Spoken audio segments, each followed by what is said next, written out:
Au débat en cours au Cameroun sur la vacance du pouvoir et l'empêchement de Paul Biya à diriger le pays, des universitaires rentrent dans la danse pour éclairer l'opinion sur une affaire presque au-dessus de l'entendement des Camerounais, habitués depuis des décennies aux multiples courts séjours privés en Europe de leur président de la République. L'absence du chef de l'État du territoire national dépassant désormais les 45 jours relève d'une curiosité planétaire, déclare d'entrée de jeu le professeur Jean-Calvin Abba-Oyono, sur le sujet de l'heure au centre de toutes les polémiques et supputations dans l'espace public, avec la sortie du député Jean-Michel Nitieux, demandant au Conseil constitutionnel de constater la vacance de pouvoir à la tête du pays et l'empêchement définitif de l'homme du 6 novembre 82 à assumer ses fonctions de chef de l'État.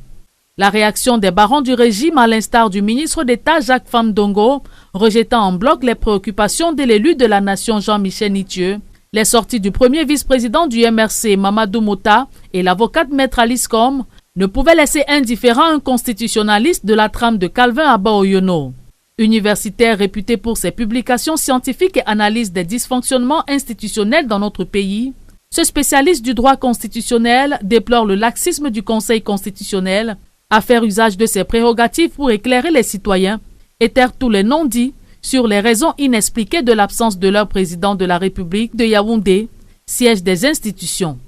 Dans un document de 8 pages, le professeur Abba-Oyono puise dans notre Constitution pour interpeller le magistrat Clément Tangana et ses pairs de cette haute juridiction à assumer pleinement leur rôle de régulateur des institutions, conformément à l'article 46 de la Constitution, disposant que le Conseil constitutionnel est l'instance compétente en matière constitutionnelle. Poursuivant son argumentaire, l'homme de droit fonde son appréciation sur l'article 47 de la même Constitution, qui garantit à ce Conseil constitutionnel la compétence des compétences pour statuer souverainement sur les conflits d'attribution entre les institutions de l'État. Pour démontrer le refus manifeste du Conseil constitutionnel camerounais à prendre ses responsabilités face à la situation que traverse le Cameroun, Jean-Calvin Abba-Oyono illustre ses propos par la référence jurisprudentielle avec le cas burkinabé de février 2022, où le Conseil constitutionnel, constatant la vacance du pouvoir, s'en était auto-saisi pour éviter à l'État tout blocage institutionnel. En un mot comme en mille,